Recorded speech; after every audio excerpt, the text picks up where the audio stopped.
let's go to our last story, which is all the financial jobs reshuffling. First, we learned this morning that Deutsche Bank, if you're a fixed income trader, you get to keep your job.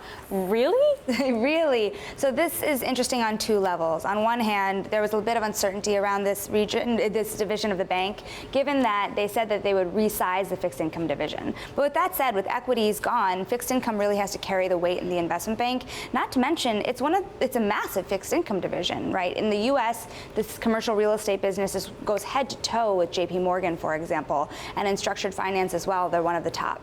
So this is one of the things I find interesting. Citi says it's hiring, which is good news for people, but then JPMorgan very quietly had some traders leave, and I just wonder if you're a bank, you say, wait a second, right now is the time to lay some people off because nobody's going to notice. When there are 18,000 people leave, let's get that taken care of right now. And remember, in the JPMorgan story, it's equities as well, so those jobs in particular are having a hard time. Also, JPMorgan is coming at this from a place of strength, not like Deutsche Bank, where it's a position of weakness. JPMorgan and Morgan Stanley are head to toe in stock trading, but that's also a business that's highly electronic nowadays, whereas fixed income still requires a lot of heads. Right, and sort of like who you wind up hiring is sort of the point too. You might be hiring, but where? But one of the stories that percolated over social media over the last 24 hours, though, talking about Deutsche Bank, was the amazing one about the tailors going in with bags of clothes. It happened to be a Bitcoin bag, but it wasn't actually filled with Bitcoins. But they're going in to like suit up executives as everybody else is sort of like getting fired. Speaking of Bitcoin, I don't know if you follow the contingency on Twitter as well. Everything that goes bad in the banking industry, they jump on immediately, speaking of. So